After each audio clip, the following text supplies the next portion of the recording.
Morning everyone, welcome back to my channel সুপর্ণার views. আজকে আবার একটা নতুন ব্লগ নিয়ে চলে এসেছি তোমাদের সাথে দেখা করতে, গল্প করতে, বকবক করতে। সকাল সকাল বৃষ্টি ভেজা একটা দিন নিয়ে সকাল থেকেই বৃষ্টি পড়ছে, আর এই যে আওয়াজটা শুনছে এটা বৃষ্টির আওয়াজ। আকাশটা দেখে বুঝতে পারছে কিনা জানি না, দাঁড়াও তোমাদেরকে দেখাচ্ছি বৃষ্টিটা কীরকম ঝমঝম করে পড়ছে। এই দেখো পুরো ঝমঝম করে বৃষ্টি পড়ছে, আর কি সুন্দর যে ওয়েদারটা হয়েছে না, ভালো লাগছে। এই দেখো এখন ব্যালকনিতে চলে এসেছি, ব্যালকনির সামনে। দরজাটা খুলিনি কারণ দরজাটা খুললে পুরো ভিজে যাব, তাই খুলিনি। দাঁড়াও খুলছি, খুললে পরে দেখতে পাবে। আসলে ভিজে যাব শুধু না, ঘরে না জলটা চলে আসবে, কারণ পুরো ছাদটা এই দিকেই আছে, মানে ঘরের দিকে আছে।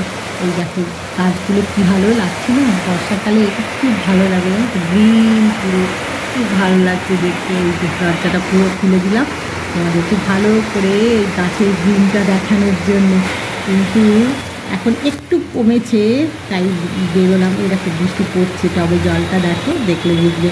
কিন্তু এই দেখো টবগুলো না সব পড়ে গেছে জলে, খুব বৃষ্টি হচ্ছে। এখন একটু কমেছে, আমি চেষ্টা করছি সব টবগুলো একটু হাতে করে ফেলে জলগুলো একটু করে ফেলতে। না, হবে না, ভালো করে ফেলতে হবে। এখন তোমাদের আগে একটু দেখিয়ে নিলাম। এইবারে ভালো করে এই যে টবে জলগুলো জমছে এগুলোকে ফেলতে হবে, গাছের গ্রিনটা খুব ভালো লাগছে দেখতে। বৃষ্টি ভেজা এরম একটা দিনে একটু গরম গরম চা না খেলে হয়, তাই একটু চা খাবো আরাম করে বসে। যদিও খুব তাড়া, কারণ আজকে হলিডে নয়, উইকডেজ, তাই কৌশানী স্কুলের তাড়া, কৌশিকের বেরোনোর তাড়া, সব কিছুই রয়েছে। কিন্তু তারই মধ্যে তাড়াতাড়ি করে একটু চা বানিয়ে নিয়েছি খাবো বলে। আজকে একটা এত সুন্দর দারুণ ওয়েদার, তার সাথে গরম গরম চা।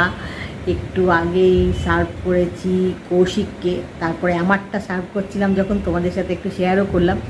আজকে এরকম ওয়েদারে একটু চা না খেলে হয়। যাই হোক, যদিও লিকার চা, কিন্তু যাই হোক গরম গরম এই রকম ওয়েদারে এক কাপ লিকার চা হোক, দুধ চা হোক, যাই হোক ভালো লাগে। তো কৌশিককে সার্ভ করে দিয়েছি, কারণ ওর তাড়া রয়েছে বেরোনোর, কৌশানী স্কুলের তাড়া রয়েছে, কিন্তু তাও আজকে বসে একটু রিল্যাক্স করে চা খাচ্ছি। রিল্যাক্স হচ্ছে না গো, তাড়া রয়েছে মাথায়, চিন্তা কৌশিকের বেরোনোর তাড়া, কৌশানী স্কুল। কিন্তু ওয়েদারটা এত সুন্দর, তোমাদের সাথে একটু শেয়ার না করলেই নয়। তাই সকালবেলায় ওয়েদারটা এত সুন্দর দেখে, এরকম সুন্দর বৃষ্টি পড়ছে, মনে হচ্ছিলো হলিডে হলে ভালো হয়, কিন্তু সেটা তো আর সম্ভব না। আজকে উইকডেজ, হলিডের কোনো সম্ভাবনাই নেই, কিন্তু তাও তোমাদের সাথে একটু শেয়ার করলাম। এত সুন্দর বৃষ্টি হচ্ছে, এরকম একটা ওয়েদার মনে হচ্ছে যে যেন শুধু বসে তাকিয়ে দেখি বৃষ্টিটা, যেরকম লাগে এরকম সময়। তার মধ্যে কিন্তু একটা চিন্তা আছে, কী বলতো, এই জামা কাপড় শুকোনোর চিন্তা। যেন সকালবেলায় জাস্ট মেলেছি সব জামা কাপড়গুলো শুকোনোর জন্যে ছাদে গিয়ে, আর বৃষ্টি নেমেছে, হড়বড় করে সব নিয়ে এলাম। আর রিল্যাক্স কী করব, এখন চাটা তাড়াতাড়ি ফিনিশ করি, বেশি গল্প করব না, করে তারপরে বললাম যে কৌশানী স্কুল আছে, কৌশিকের বেরোনোর তার আছে, সেগুলো করতে হবে, ব্রেকফাস্ট করতে হবে, অনেক কিছু আছে। তাও একটু কথা তোমাদের সাথে বলে নিলাম। এখন যাই আগে ব্রেকফাস্টটা রেডি করি, তারপরে সারাদিনের সংসারে নানা রকম কাজ। যদিও তোমাদের সাথে অনেক দিন পরে বাড়ির ব্লগে দেখা হচ্ছে। আসলে বেড়াতে গেলে কী হয় বলো তো, এত কিছু দেখি, দেখানোর থাকে, মানে মনে হয় সব তোমাদের সাথে শেয়ার করি, তখন সব ভিডিও করি, করে ভাবি তোমাদেরকে যতটা দেখানো যায়, যতটা তোমাদের সাথে শেয়ার করা যায়, আর সেগুলো এতটাই বড় হয়ে যায়, তখন কি করি ছোট ছোট পার্টে তোমাদেরকে দেখাই। তাই অনেক দিন তোমাদের সাথে বাড়ির ব্লগে দেখা হয়নি। আর এখনও বৃষ্টি পড়েই যাচ্ছে ঝমঝম করে, তোমরা আওয়াজ পাচ্ছ কিনা জানি না। আর আওয়াজ গুড়গুড় করে আকাশের যে আওয়াজটা হয় আর কি, বিদ্যুৎ চমকাচ্ছে সেগুলো হচ্ছে, কিন্তু ওই কালো হয়ে যেটা হচ্ছিল সেটা হয়নি, একটু আলোটা ফুটেছে। আর গল্প করব না, এখন যাই, ব্রেকফাস্ট বানানো আছে, আর চাটাও না ঠান্ডা হয়ে যাবে, চাটা খাই, বাকি গল্প পরে করব। এখন ব্রেকফাস্ট বানানোর প্রস্তুতি নিচ্ছি। যতই বৃষ্টি হোক গরম কমছে না, গরম বেশ ভালোই আছে। যাই হোক, তাও ভাল লাগছে বৃষ্টিটা হচ্ছে যে। এখন আজকে যে ব্রেকফাস্টটা বানাচ্ছি না, সেটা আজকের ওয়েদারের সাথে একদমই যায় না, কিন্তু কিচ্ছু করার নেই। কৌশিকের বেরোনোর তারা, কৌশানির বেরোনোর তারা, তাই এখন এই ওয়েদারের সাথে ম্যাচ করে ব্রেকফাস্ট বানানো সম্ভব না। মানে এখন যেরকম ওয়েদার, এখন গরম গরম লুচি, আলুর দম, আলুর পরোটা, এরম ধরনের খাবারগুলো হলে বেশি ভালো হতো। যথারীতি এই যে ব্রাউন ব্রেড, তাতে বাটার লাগিয়ে, আর এই যে বয়েলড এগ, এই এগগুলোই আমরা খাই। কারণ যেখান থেকে এগ আনা হয়, ওই হোয়াইট নর্মাল এগগুলো বলে যে অত ভালো না, এগুলো নাকি বেশি ভালো। মানে যা বলেন ওনারা, মানে যা যেখান থেকে আনা হয় সেটাই আমি তোমাদেরকে বললাম। যাই হোক, এটা বয়েল হয়ে গেছে, দাঁড়াও দেখাচ্ছি। এই যে আওয়াজ পেলে ঠক ঠক ঠক, এইবারে এই দেখো ভেতরটা সাদাই, এই যে ছাড়াচ্ছি। এই যে দুটো ছাড়ানো হয়ে গেছে, আর বাকিগুলো ছাড়াচ্ছি। এই দেখো, এগুলো এখন ছাড়াবো। আর ওই যে বললাম ব্রাউন ব্রেড, তাতে বাটার লাগাবো, আর একটু ফ্রুটস আছে। এই দিয়েই আজকে ব্রেকফাস্ট হবে। বেশি গল্প করছি না। ও আরেকটা কথা, তোমরা আমার পেছনে এটা খেয়াল করেছো কিনা, লক্ষ্য করেছো কিনা জানি না। এই দেখো এই ট্রিটা, এটা আগে দেখোনি। এটা ব্যালকনিতে না, মানে আর জায়গা হচ্ছে না, এত গাছ হয়ে গেছে, তাই এটাকে এখানে এনে রেখেছি। অনেকটা বড় হয়ে গেছে, মাঝে মধ্যে ব্যালকনিতে দিতে হবে রোদ লাগার জন্য। এখানেও লাগে, এখন মেঘলা ওয়েদার, তাই লাগছে না। দাঁড়াও, আগে তোমাদের ব্যাক ক্যামেরা করে একটু দেখাই ভালো করে, তারপরে বাকি গল্প কথা বলছি। এই দেখো, আমার পেছনে দেখতে পাচ্ছিলে, ভালো করে তো দেখতে পাচ্ছিলে না, আমি তোমাদের সামনে দাঁড়িয়ে কথা বলছিলাম বলে, তাই তোমাদের একটু ব্যাক ক্যামেরা করে দেখাচ্ছি। এই গাছটা না ব্যালকনিতেই ছিল, কিন্তু দেখো খুব বড় হয়ে গেছে। এই দেখো অনেকটা বড় হয়ে গেছে, এই দেখছো, এই দেখো কতটা বড় হয়ে গেছে। এই গাছটা এইটুকু ছিল, ছোট্ট এইটুকু ছিল, জানো, এইটুকু এরম হাইটের ছিল। সেটা আস্তে আস্তে এত বড় হয়ে গেছে, আর ব্যালকনিতে অনেকগুলো গাছ হয়ে গেছে। তাই ভাবলাম একটা গাছ ভেতরে রাখি। এমনিতে ঘরে আছে, এখানে ওখানে ইনডোর প্ল্যান্ট কিছু আছে, কিন্তু এরম বড় গাছ রাখিনি। তো ডাইনিং এরিয়ায় এখানটা অনেকটা স্পেস আছে বলে এই জায়গাটায় রেখেছি, দেখতেও ভাল লাগবে। আর এই গাছটা তোমরা রোজ দেখতেও পাবে আমার ব্লগে, কারণ তোমাদের সঙ্গে ডাইনিং এরিয়ায় আমার বেশিক্ষণ দেখা, কথা, গল্প হয়। এবার থেকে দেখতে পাবে। তো মাঝে মধ্যে অবশ্য ব্যালকনিতে দিতে হবে একটু রোদ লাগার জন্য, একটু রোদ আলো না লাগলে হয় না। যদিও এখানে সাফিসিয়েন্ট রোদ আলো আসে, সকালবেলায় আসে। এখন মেঘলা বলে রোদটা তো নেই, সেই জন্যে দেখতে পাচ্ছ না, নাহলে সকালবেলায় আসে, রোদটা আসে, আর আলো তো আছেই। যাই হোক, তোমাদেরকে একটু ব্যাক ক্যামেরা করে দেখিয়ে নিলাম ভালো করে গাছটা। এবারে ফ্রন্ট ক্যামেরায় চলে আসি, এবারে ফ্রন্ট ক্যামেরায় এসে বাকি গল্প কথাগুলো করি, বুঝলে। দেখলে তো ভালো করে তোমাদেরকে দেখালাম। আর গল্প না, বুঝলে। এখন ব্রেকফাস্টটা রেডি করি। এই যে ব্রেডগুলো শুধু হাতে নিয়ে ধরে থাকলে হবে না, বেশ কতকগুলোতে বাটার লাগানো হয়ে গেছে, আরগুলোতে লাগাবো। আর বয়েলড এগ কতগুলো খোসা ছাড়ানো হয়ে গেছে, তোমাদের সাথে কথা বলতে বলতে ছাড়াচ্ছি। এই যে এগুলো ছাড়ানো হয়ে গেছে, আর কতগুলো বাকি আছে, এই যে এগুলো বাকি আছে, এগুলো সব ছাড়াই।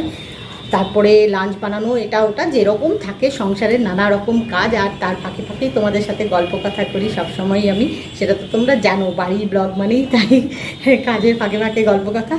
আর গল্প নয়, বাকি গল্প ব্রেকফাস্ট করার পরে। বৃষ্টিটা একটু থেমেছিল, আবার ঝমঝম করে পড়ছে। আজকে এক নাগারে বৃষ্টি পড়েই যাচ্ছে, জানো তো। ভাল লাগছে বেশ দেখতে। ব্রেকফাস্ট করে নিয়ে ছোটো ছোটো সংসারের কাজগুলো সেরে আবার আকাশের দিকে তাকিয়েছিলাম, তোমাদের সাথেও একটু শেয়ার করে নিলাম। আবার ঝমঝম করে বৃষ্টি নেমেছে, ভালোই হয়েছে। ডিসিশান নিতে পারছিলাম না আজকে লাঞ্চে কি বানাবো। ব্রেকফাস্ট করা তো হয়ে গেছে, কৌশিক নিজের কাজে বেরিয়ে গেছে, কৌশানি স্কুলে চলে গেছে, সব কিছু এখন মোটামুটি সকালবেলার যে ব্যস্ততাটা সেটা একটু কমেছে। এখন লাঞ্চ বানাবো, তো লাঞ্চে কি বানাবো ভাবছিলাম। তারপরে এরম ওয়েদার, আবার ঝমঝম করে বৃষ্টি নেমেছে, দেখে ভাবলাম যে না, আজকে লাঞ্চে খিচুড়ি না বানালেই নয়, এই সুযোগটা ছাড়া যাবে না। এরম ঝমঝম করে বৃষ্টি হচ্ছে, তো তাই খিচুড়ি বানাবো ঠিক করে। সোনামুগের ডাল একটা কন্টেনারে নিয়েছি, একটা কন্টেনারে গোবিন্দভোগ চাল নিয়েছি, নিয়ে এইবারে বাকি যে যা যা দিয়ে বানাবার ইচ্ছে আছে, যা যা উপকরণ দিয়ে সেগুলো অ্যারেঞ্জ করব। খিচুড়ি বানাবো, আর খিচুড়ির সাথে অবশ্যই মুচমুচে করে আলু ভাজা থাকবে। আর দেখি কি মাছ ভাজা, ডিম ভাজা কী করবো সেগুলো পরে ডিসিশান নেবো, বুঝলে? আগে খিচুড়িটা তো বানাই। এই দেখো, এই যে সোনা মুগের ডাল নিয়ে নিয়েছি, হ্যাঁ, আর গোবিন্দভোগ চাল, এই যে বললাম। তাও ব্যাক ক্যামেরা করে একটু ভালো করে দেখাই তোমাদের, তারপরে বাকি গল্প কথা হবে। আগে দেখিয়ে নিই, তারপরে লাঞ্চে প্রিপারেশান নিয়ে লাঞ্চটা বানিয়ে নিই। এই দেখো সোনা মুগের ডাল আর গোবিন্দভোগ চাল, এই দিয়ে আজকে খিচুড়ি বানাবো। এরম ওয়েদারে খিচুড়ি না বানালে হয় বলো? তোমাদের একটু ব্যাক ক্যামেরা করেও দেখালাম। এখন খিচুড়িটা বানানোর প্রস্তুতি নিয়ে খিচুড়িটা বানিয়ে ফেলি, লাঞ্চ বানিয়ে ফেলি, তারপরে আবার গল্প করব। গ্যাস ওভেনে একদিকে খিচুড়ি হচ্ছে, আর এটা হলো ইলিশ মাছ, এটা ভাজছি। এটা না 2 দিন আগে আনা হয়েছিল, তখন খেয়েছিলাম, আর কয়েকটা তুলে রেখেছিলাম পরে খাবো বলে। আজকে যেহেতু খিচুড়ি করছি তাই ইলিশ মাছগুলো ভেজে ফেলছি, হয়ে গেলে লাঞ্চ রেডি হয়ে যাবে। এখন প্রায় সন্ধে হতে চলেছে, পুরো বাইরেটা অন্ধকার হয়নি। এখন কি করছি জানো? এখনও বৃষ্টি পড়ছে, মানে বৃষ্টিটা আজকে গোটা দিন কিছুটা সময়ের জন্য থামছিল, আবার শুরু হচ্ছিলো, তো এখনও পড়ছে। তাই হলো সন্ধেবেলা স্ন্যাক্সে আজকে একটু পকোড়া টাইপের কিছু বানানো যায়, তার প্রিপারেশান নিচ্ছি। নিতে নিতে তোমাদের সাথে কথা বলছি, অনেকক্ষণ কথা হয়নি বলে। এই দেখো ব্যাটার তৈরি করছি, এই যে পকোড়ার ব্যাটার তৈরি করছি। এখন দেখি স্ন্যাক্সটা বানাবো, জাস্ট বানাবো, তার আগে তোমাদের সাথে একটু কথা বলে নিলাম, বানিয়ে নিই, তারপরে বাকি গল্প কথা হবে। গরম তেলে পকোড়া ভাজা শুরু করে দিয়েছি, সন্ধে প্রায় হয়ে এসছে, এগুলো ভাজা কমপ্লিট হওয়ার সাথে সাথে সন্ধেও হয়ে যাবে। ফাইনালি সন্ধেবেলা স্ন্যাক্সের জন্যে পকোড়া রেডি, গরম গরম পকোড়া। নানা ধরনের পকোড়া বানিয়েছি, তোমাদের একটু ব্যাক ক্যামেরা করে দেখিয়ে নিলাম। অনেক রকমের পকোড়া বানিয়েছি। যাই হোক, এখন দাঁড়াও আগে ফ্রন্ট ক্যামেরায় আসি, তারপরে বাকি গল্প কথা বলছি। পেছনে গাছটা দেখতে ভালো লাগছে না বলো? আমাকে তো তোমরা সবসময় এখানে দেখতে, তোমাদের সাথে সবসময় গল্প করছি, কথা বলছি, কিন্তু পেছনটা ফাঁকা লাগতো। পেছনে একটা ব্যাকগ্রাউন্ডে এরকম ট্রি ভাল লাগছে, মানে আমার নিজের খুব ভাল লাগছে। এখন থেকে আমার বাড়ির ব্লগে এই যে ডাইনিংয়ে তোমাদের সাথে গল্প করি, কথা বলি, তখন এই গাছটা তোমরা দেখতে পাবে। এটা ছিল, এটা ব্যালকনিতে ছিল, সেটা এখন এখানে এসেছি। সেটা তো তোমাদেরকে সকালবেলায় বললাম। এখন সন্ধেবেলা হয়ে গেছে আর আমার পকোড়া বানানো কমপ্লিট হয়ে গেছে, সেটা তোমাদের একটু আগে দেখালাম। এই এখন বৃষ্টিও পড়ছে, জানো তো, আজকে পুরো মিলে গেছে, মানে বাইরে বৃষ্টি পড়ছে, তার সাথে গরম গরম পকোড়া খাবো, আর আজকে একটু মশলা চা বানাবো ঠিক করেছি। আগে পকোড়াটা খেয়ে নিই, তারপরে একটু মশলা চা বানাবো। মানে এরম ওয়েদারে গরম গরম পকোড়া খাওয়ার পরে একটু চা তো মানে দরকার আছেই, কিন্তু সেটা মশলা চা হলে আবার আরও ভালো। দেখি এখন পকোড়াটা খাই, খুব গরম। জাস্ট ফ্রাই করে প্লেটে সার্ভ করেছি। কৌশানী ফু দিয়ে দিয়ে আস্তে আস্তে খাচ্ছে, খেয়ে তো বললো দারুণ হয়েছে। আমি কথা বলছি বলে আমাকে এমনি এমনি করে দেখাচ্ছে সমানে, আমি এখনও খাইনি, আমি তোমাদের সাথে কথা বলছি, এইবারে খাবো। তো দাঁড়াও তোমাদের একবার আমার হাত থেকেও দেখায়। এটা আমার ভাগেরটা, ওরা তো খাওয়া শুরু করে দিয়েছে, আমিই বললাম। এই দেখো এরম দেখতে হয়েছে, দেখি খেয়ে দাঁড়াও। ক্রিস্পি হয়েছে খুব, এই দেখো খেতে খুব ভালো হয়েছে। এখন আর কথা না, এখন আর কথা বলছি না, এখন পকোড়াগুলো খাই, সবাই মিলে এনজয় করি। আর মুখে খাবার থাকলে কথা বলতেও অসুবিধা হয়, তারপরে একটু মশলা চা বানাতে হবে। তাই আজকের ব্লগটা এখানেই শেষ করছি। আজকের ব্লগ যদি তোমাদের ভালো লেগে থাকে তাহলে লাইক করো, শেয়ার করো, কমেন্ট করো, সাবস্ক্রাইব অবশ্যই করবে, সাবস্ক্রাইব করতে ভুলো না কিন্তু। খুব শিগগিরই দেখা হবে নতুন একটা ব্লগে। Bye bye.